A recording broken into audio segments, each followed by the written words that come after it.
Hi, everyone, and welcome back to Introspection. I'm your host, Amy Lindner-Lesser, and I'm really excited today that my guest is a friend and co-author of the Life Shifts book with me and a few others, Yvette LeFlore, who is an intuitive energy healer, Reiki master, teacher, and crystal clinician. Yvette's mission is to support people to fill their energetic cups to overflowing so they have enough to give others without depleting themselves. Really, really important. She particularly enjoys working with people who are on the front lines, such as social justice workers, parents, teachers, nurses, coaches, etc., because they so often have depleted themselves for the sake of their job or positions or passions. And I've talked about people who are people pleasers, but they forget to please themselves, that they're last on their list. And that's something that Yvette specializes in helping. She offers both group and individualized healings, and she lives in Salem, Virginia, a suburb of Roanoke, with her husband, Walter, and her two four-legged healing companions, Jasper and Cleo. You can learn more about Yvette at www.healingwithyvette.com, and that'll be on later on too. So help me in welcoming Yvette LeFlore. Welcome to Introspection, the podcast about moving from grief to growth. I'm Amy Lindner-Lesser, your host. Introspection started out as a podcast about hospitality, innkeeping, and innkeepers. After about a year, I realized that my life and interests have morphed from hospitality to helping others navigate from grief and loss to growth and living. In this new version of Introspection, I will be talking about my personal experiences with loss, and there are quite a few, what I've learned along the way through my professional training, as well as from my coaching experiences. I'll also be bringing in guests to share interesting ideas. So grab a beverage, find a comfy place, take a deep breath, and listen in. Thank you so much for that introduction, Amy. It's a pleasure to be here. Oh, thank you. It's been a pleasure getting to know you better. I guess year, both as co-authors and for those of you who may have seen my recent newsletter, I talked about taking the Reiki 1 training with Yvette, who was a very patient, compassionate teacher. As my energy and interest was really big, however, my capacity to remember things and sometimes to learn is not as big as my idea. Sort of like the kid whose eyes are bigger than their stomach. So, Yvette, well, let's start with the beginning. How did you get into this field? Because I know years ago, you were not doing this. No, years ago I was not. And I listened, it's a little over 10 years ago now that I got a message. When I say, it's very funny. When I talk with my husband about getting a message, he's like, do you mean like through email, or are you talking like one of those connection things? Like one of those connection things, I call it a message, that I needed to go see a medium that day. And so I went, and she put out the cards because she utilized cards as her modality. And I put my hands on the card. She put her hands on mine. She said, do you do Reiki? I said, yeah, I get Reiki once a month. And she said, no, do you do it? And I said, no. She said, well, you need to.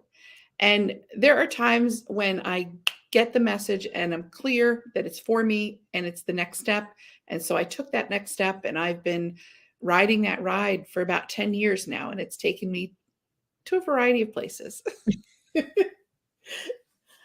My first introduction to Reiki was when my husband was dying. And we were operating an inn, and across the street was a day spa called the Healing Place. And the practitioners there did massage as well as Reiki, as well as yoga classes, all kinds of stuff. And two of the massage therapists offered to come over to our inn to do Reiki to help Steve with his pain. And I have to say, I thought, I have no idea what they're doing. I don't know why this is supposed to work. However, after the session, he felt much less pain. He was much more comfortable and calm. And then I've had friends do Reiki to help before I had my carpal tunnel surgeries. They worked on my hands. Someone worked on a headache that I was having while she was driving. She was working, and I'm like, how can you do this? So can you explain a little bit about Reiki? Sure, I sure can. So Reiki is energy healing, and everything is made up of energy. And as you are Reiki 1 trained now, so you can actually do work on yourself and with others. And once you're attuned to the energy, what you're doing is you're connecting to divine source, to love, and it's working through you to allow you to help the energy shift. So when we have pain, whether it's emotional or physical or spiritual, mental, it's a blockage of that energy. And so what Reiki does is it helps unblock it so that it can flow freer. Think about a river, and you've had some kind of storm. We'll call it the pain, right? A storm, and twigs and trees and branches get in the way and they block that river. They block that flow. What Reiki does is it helps remove that debris so that the flow can happen again. And so, yeah, whether you're dealing with chemo, and that's one of the things that we have bonded over, is my husband is dying of cancer and, on that journey. And so as someone who works with grief, you and I have had that conversation and spoken about the benefits of Reiki. Now, people may have said to me, do you do energy work for your husband? I do not I'll do relaxation energy work for him, but I don't do the deep work with him because I am soul connected with him, and it's not wise for me to connect energetically in that way and insert myself in his process, because what he's going through is part of his journey and I am not to interfere with it. So, and I might unknowingly do that because of my deep love for him. So I have stepped back and I have other people that do the energy work with him. Yeah. I lost my train of thought because that was such a beautiful explanation. And wow. I remember in our training, you also talked about not being able to do, like asking permission, yes, and not being able to do some Reiki work if somebody doesn't want it.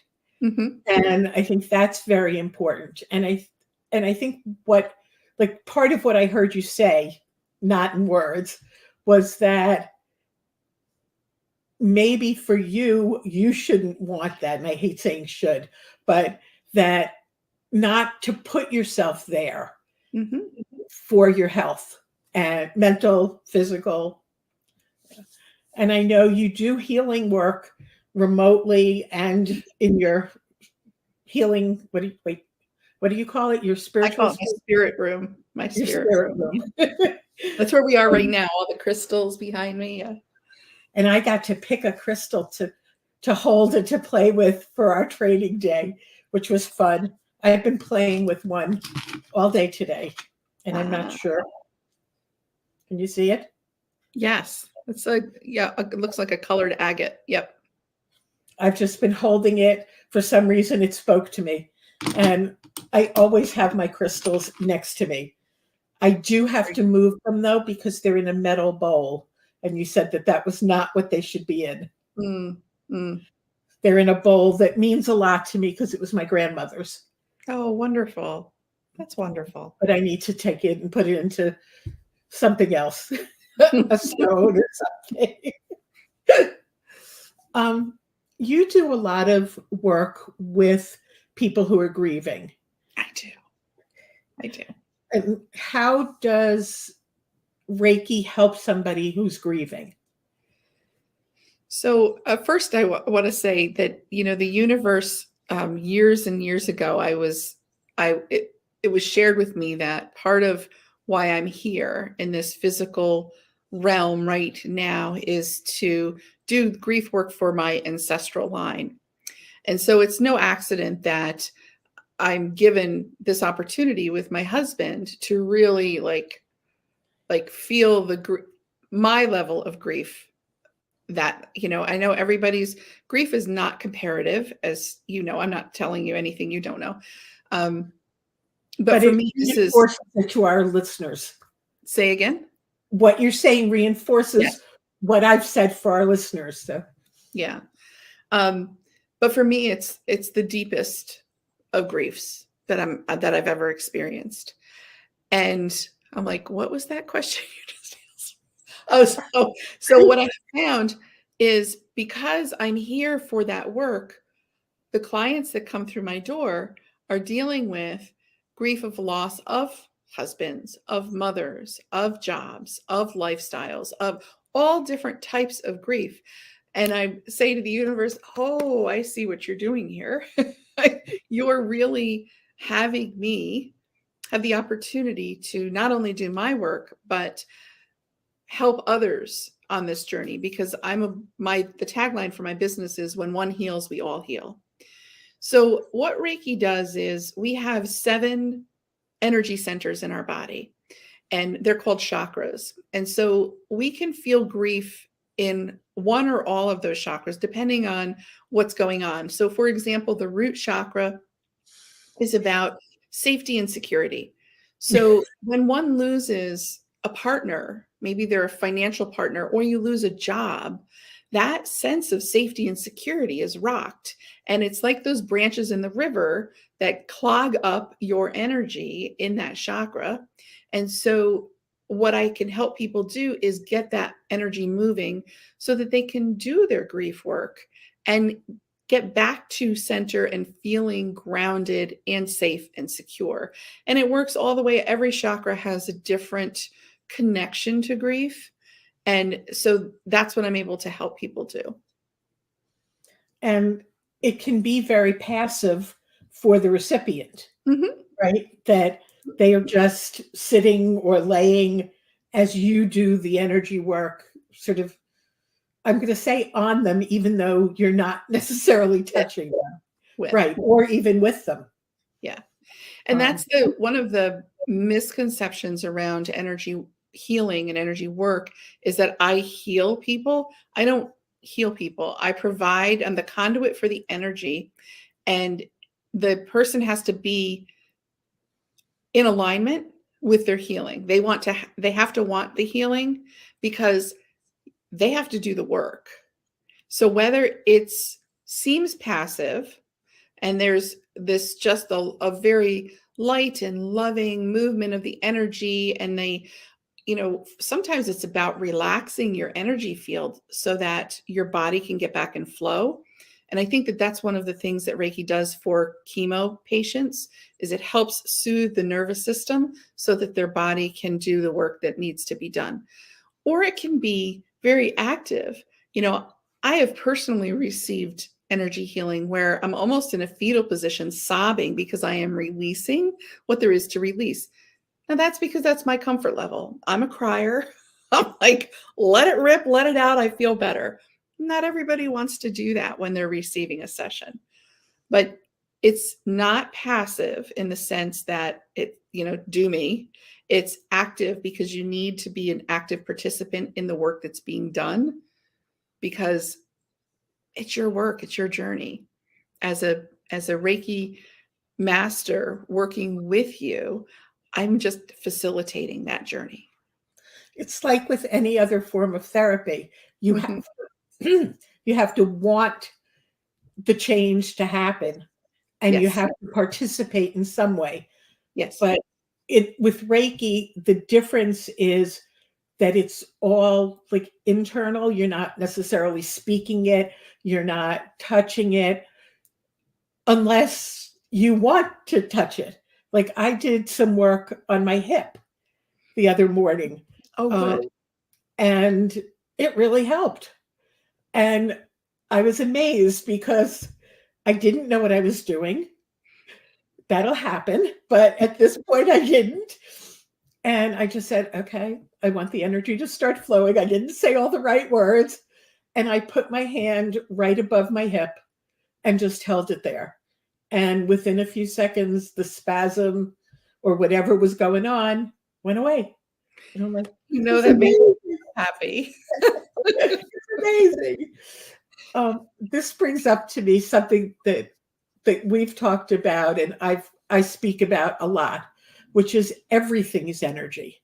Yes. And that when you're grieving because of the death of a person or an animal, to know that while they may not be physically here, the body that they were in is somewhere, whether it's buried or cremated, whatever.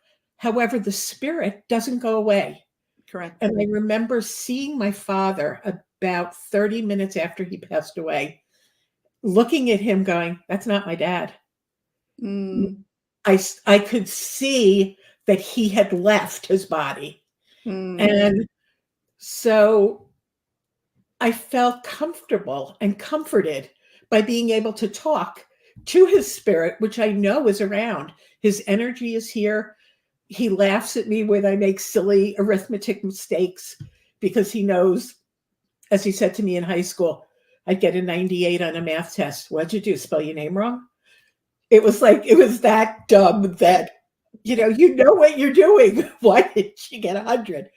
So when I do something silly like that, I can hear him and I know he's talking to me.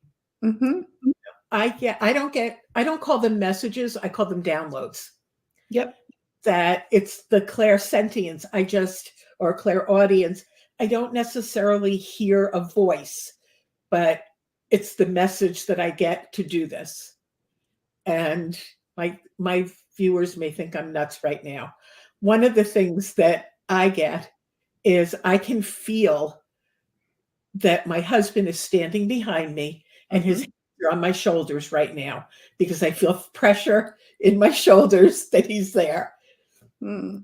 So it's, it's the energy. It's here and it's, I'm feeling that he's saying, I'm so glad you're talking about this, that this is really important for people to hear. It is. It is so important. And I think what you shared is valuable for anyone who listens to this. You have the blessing of feeling your husband's hands on your shoulders, knowing that he's there, getting the downloads for those messages. And messages come in so many different ways from our loved ones who have passed. I've had 2 experiences recently where my grandmother came to me. She comes to me through mediums all of the time, but I don't always hear her messages. But recently she's been like, I'm here. And so just a couple of weeks ago, I was typing something out. I was typing about a spiritual experience, and I was typing about looking out the window. But what I typed was winder, W-I-N-D-E-R. And that is what my grandmother used to call farting. And so I knew when I typed winder, I knew that was her. Life quakes or life transitions and the aftershocks that follow are something we all experience. A life quake can stem from the heartbreaking grief that arises from the loss of a loved one or the disorientation felt when life suddenly shifts due to the loss of a job, relationship, identity, or health challenge. Learning to navigate these transitions with mindfulness, grace, and self-compassion is the key to finding your way back to joy, happiness, and inner peace. Advanced Grief Recovery Method Specialist and Certified Life Transition Coach, Amy Lindner Lesser, MSW, expertly supports clients to navigate their life quakes and transitions with warmth, kindness, and grace. Learning to accept support as you navigate your way through the aftershocks is one of the most powerful gifts you can give yourself. Learn more at introspection.com. That's introspection.com. And And I started to cry because I was like, I get you. Thank you for being here. I definitely needed to be reminded of your support during this time. Then yesterday I was out with a friend for lunch. We were in this packed restaurant, several different tables, 3 different tables of 8 to 10 men. And the rest of the place, couples and friends and all that stuff. And the friend that I was having lunch with was asking me about my spiritual journey. And all of a sudden, I started to hear singing in the restaurant. And the restaurant started to quiet down. And what was being sung was the doxology that used to be sung in the church that I grew up in, because it was my grandmother's church and she used to take me to church. And I knew. And as the restaurant quieted down, people throughout the room that knew it started singing. It was like I'm going to get emotional, one of the most beautiful experiences. And I was so clear that it was my grandmother saying, I'm here. Right. So, and she surrounded you with that love of all of those men and then everybody else in the restaurant singing. Yeah. And so for those who are listening or watching this, know that your messages may come in so many different ways. It might be a song on the radio. It might be smelling a favorite perfume. It might be seeing a birth date on a license plate or on the, on a mailbox. You just never know how those signs are going to come through. I know for a lot of people, it is numbers, and especially double or triple numbers like 111 or 1111 or 222. For me, it's when I look over at my watch or at something and I see my birthday, 8/12, or my anniversary, 11/23. Those are the numbers that hit me. And I've, Googled trying to see what they mean. And there isn't an answer for those because they're unusual numbers, but I know what they mean. I don't know who's sending the message. I just know that there's a message from one of my angels telling me something. Maybe it's that I'm on the right path or that they're surrounding me. I was having a conversation with a woman in a Facebook group, and she was saying her daughter gets signs. She never gets signs. And so I suggested that she request a specific sign. And, the people who we've loved like to be asked to do that. And, they may not do it immediately. You have to wait for it. But that she needed to ask for a specific one and then keep her eyes open, because it may, like if she's asking to see, let's say, a cardinal, the cardinal may not show up in real life. It might be in a picture. Right. It might be on a record album, if there still are record albums. It might be on a book jacket. It could be in a card, a holiday card or something. But that we have to open ourselves to seeing the things that aren't usual or aren't the typical ways of seeing them. Yes. And I think that asking, one of the techniques I use is to ask spirit to connect with me in a way that I understand, so that it kind of narrows it down. Narrows it down. And funny story, I was talking with my husband a couple of weeks ago about, I said, when you die, I said, we bird watch. We love bird watching. I'm like, and the hawk is his favorite bird. I'm like, will you come back to me as a hawk? And he's like, no. Okay. He goes, a parakeet, not a parrot, but a parakeet. I'm like, a parakeet. That is so random. Okay.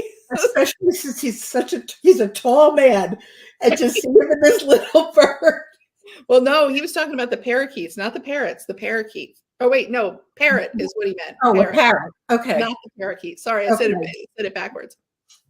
But I laughed, and I was telling my friend about it, and she's like, I can see you go into every Mexican restaurant that there is looking for the parrot. And that's the point of the spirit visit, is it's not like going out and looking for it. It's when it shows up and it's like, oh, there it is. Yeah, they're amazing. I moved to my current home it was actually April Fool's Day, 2021. And my birthday is in August. And I remember sitting at my desk and just thinking about my husband, who died 2 days before my birthday, my 43rd birthday. And so that time is always rough for me. And I remember saying, just let me know you're still around. Send me a sign. On my birthday, I looked out the window and there was a deer in my backyard.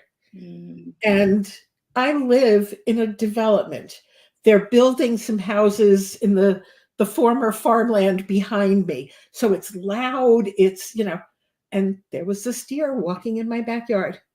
Oh, that's wonderful. That's wonderful. And deer are representative of new beginnings. So, yeah, how fitting. Definitely. What is your favorite modality to work in?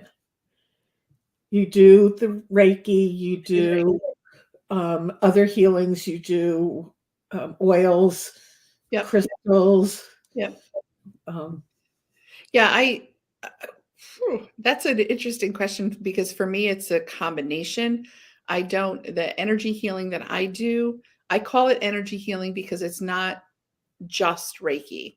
I incorporate the crystals, I incorporate the oils, I incorporate light language, which is speaking the soul's language. So when I deliver that during the healing work that I do, it's my soul speaking to your soul. It goes beyond ego and the language, the English language. But so I do a compilation of those things.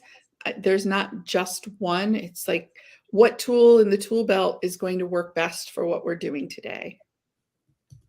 And I'm guessing that depends on who you're working with also. Yeah. And I'll get guided. Sometimes I'll walk through the door of my spirit room before a session and I'll hear a particular crystal, or I'll stand in front of the crystals and one will go like, wah, wah, wah. Like it's the one. The same thing with the oils, which are over my other shoulder. I'll hear what oil I need to use, or I'll be looking at the shelf and one will pop out like, yep, it's me. Okay. In the training, you talked about specific crystals for specific energy centers or Yes. specific chakras. And I'm guessing the same thing for oils. Yes. So if you get a message that this is the oil before you've seen the person or before you've started to work with the person, does that give you an indication of what you might be dealing with? That's an interesting question, because I get the hit for the oil or the crystal and I just say, okay. And I don't really think about, if it's, let's say it's red jasper, which is often associated with the base chakra, or maybe it's sodalite, which is the throat chakra. I don't say to myself, oh, we're going to be working on throat chakra stuff today. But what will happen is, at the beginning of a session, I always say to people, tell me what you want to work on today. Like what's foremost for you. And then they'll say, well, I'm having these troubles at work and I'm not speaking up for myself. And I'm like, oh, no wonder sodalite came in as the crystal to use. So I don't put on a client what I get from the crystal. I just know that it's the perfect match for whatever they bring to the table. It's fascinating, though, that the energy or the universe or whatever somebody wants to call, whether it's spirit or God or whatever, is directing you that way. It took me a while to own that, because it would happen. I think, okay, this is weird. And then I began to realize that was one of the gifts that I've been given. Yeah. And that's how your gifts develop, is sometimes when they first start, you're like, this can't be, where'd that come from? And then it starts to show up again and again. And the best thing to do when you receive that and you receive those messages from your loved ones is to say, thank you. Thank you. Give your gratitude, because it grows with gratitude. As does everything. The Mhm. more you're grateful for, the more there is to be grateful for. Yes. Yes. And I would add probably to write something down so that you can then see the connections, because at least if you're me, you may forget. And it could take so much longer for the realization that there really was a connection. So I always say, write it down. Synchronicities abound. We just, as you said, have to look for them. Yeah. And we have to be open to them. Absolutely. Absolutely. I mentioned the book, which is Life Shifts, that we're both in. Do you want to tell a little bit about what your chapter was about? Sure. So I just hit her with that. no, that's fine. So in my chapter, I speak about how in conversation, I was in a sales position for a long, long time. And it was coming to the end of it, my life with that. But yet it was the income that I produced for our family being my husband and I. And I felt as though I needed to provide. I was brought up with never trust a man. To provide for you, you must provide for yourself. And so in my conversations with my husband, I would bring to the dinner table, like, I can't even tell you how many times I had this conversation, like, oh, I really feel like I need to go, but I don't feel I can.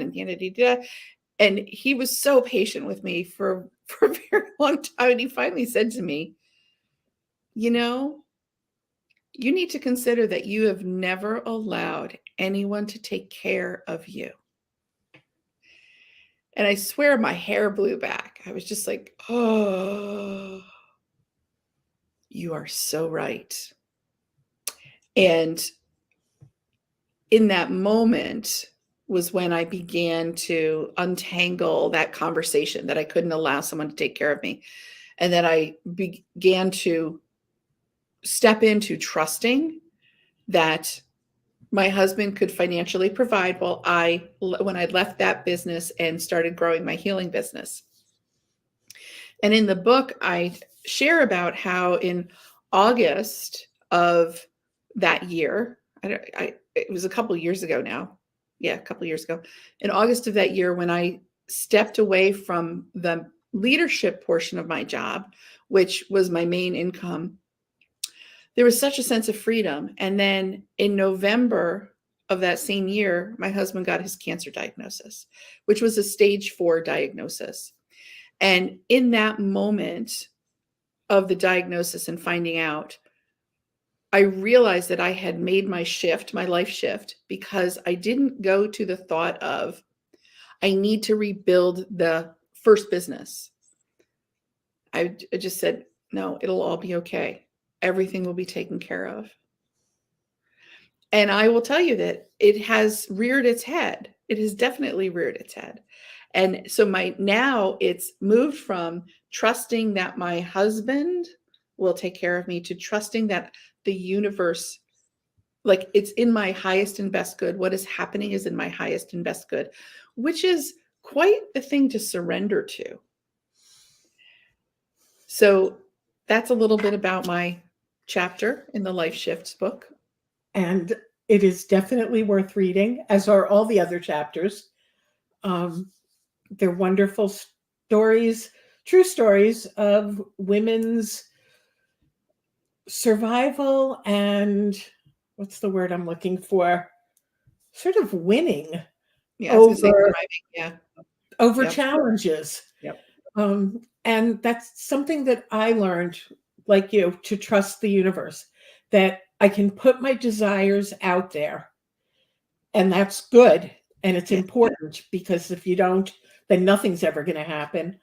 And then to learn to just say, in any way that this may happen, I don't need to be in control of everything at every minute. Yes. Oh, yes. And it's very hard. I am definitely a recovering control freak or control enthusiast.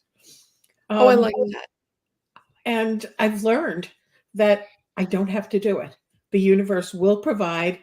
I'm still here. And I've also learned that after the fact, when sort of the dust settles, I can look back on the experience. And while I may never want that experience ever again, there's a silver lining. And I have learned a lesson and I have grown from it and am stronger. And so it's a matter of trusting the universe. Yes. And that's why when you offered the Reiki 1, I jumped. Excellent. And you will be moving on to Reiki 2, which I'm really excited about. I will be. I'm just looking for somebody to buy my ticket for something else. Well, and it can be done virtually. So if that's what needs to happen, that's what needs to happen. So I know that Reiki can be done virtually. Mm-hmm. I know that I learn better when I'm physically present and can do hands-on actual stuff. I'm not an auditory learner. Mm-hmm. And it's something we probably all should figure out. How do we learn best so that we know how to live our lives? I have to put my hands in and I have to touch, as long as it's not in messy, yucky stuff. But that's why I don't like cooking. That makes sense. Thank you so much. And for our listeners, we're both going to be in another book. We are. I know. We're not at liberty at this point to talk about the title or what the chapters will be about, but I can guarantee that there will be another 20-something chapters written by women who have had amazing experiences and life lessons to teach us. Yeah. It's going to be very exciting. Yes. And where's the best way for people to find you if they'd like? I gave the website and I'll do it again, which is www.healingwithyvette.com. Right. And on Facebook? I'm Healing with Yvette, and that's YVETTE. And on YouTube, I'm Healing with Yvette. And on Instagram, I'm Healing with Yvette. You're consistent woman. I'm consistent. I make it easy. Which is the good thing. I'm not. And I will say I do have a gift offering because we spoke a whole lot about spirit connection. I have a workbook that I would like to offer up. I'll get the link to you, Amy, so you can include it.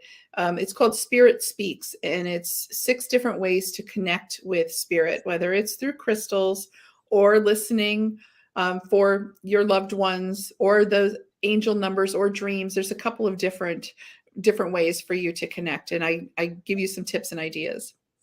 And I've read it and it's wonderful. And you just brought up something else. After the Reiki training, and and this is my question also, I had some very unusual dreams, which you said to expect. Mm-hmm. Was that from the training, the attunement, or the Reiki in general? Like if somebody were to come to you and say, I would like a Reiki session, is that something that they could expect also?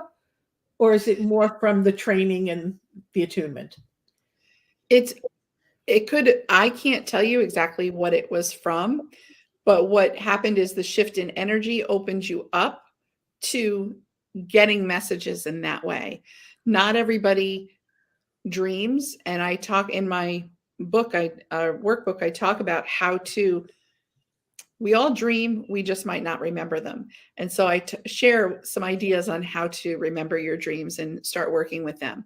So I don't know, Amy, how and the why for you had them, but you were open to them. And like you mentioned earlier, writing them down is incredibly beneficial because we so easily forget our dreams. And just before we close, I want to add that while I was in deep grief over my husband's death, I do not remember having any dreams for 10 years. Wow. And not only nighttime dreams, but if you were to have asked me about my future, I had no plans. And that's normal. If grief is not processed well, that's very normal that you're stuck. And so I wish that I had thought to do Reiki with somebody if I had known you at the time, because that could have helped move me faster and not hold on to that. Well, and you also moved at the pace you needed to move, you know. We're all where we need to be at any point in time. Yeah. But getting support during grief is so important. I mean, I'm in what's considered the anticipatory grief right now. And so I'm doing a variety of things to gain the support that I need for myself in this process. And I thought that because I had done anticipatory grief with my husband for the few years that he was going through treatment, that I was fine. I had known it was happening and it wasn't a surprise. And I just kept trying to go on and didn't allow myself, like many Americans, to process those heavy emotions. Yeah. We don't do justice in our culture around that. No, we don't. And unfortunately, it's anticipatory grief is not the only grief when somebody dies. Yeah. There's still more work to be done. Yeah. I say yup, like I know that I do not know in this situation. I know that I will have the opportunity to find out. And know that there are people there who will support you and who can support you, just like you support many others. Yes. Thank you so much for your time and for shedding light on Reiki and our chakras and oils and crystals and all of the things that I have now come to know and love and accept that I thought were way too woo before I had been through any of this. Thank you. Thank you. Absolute pleasure and honor. If you liked what you heard on this podcast and want to hear more, please follow us and tell your friends. You can also find me on Facebook at Amy Lindner Lesser, Grief to Growth Life Coaching, and on LinkedIn at Amy Lindner Lesser.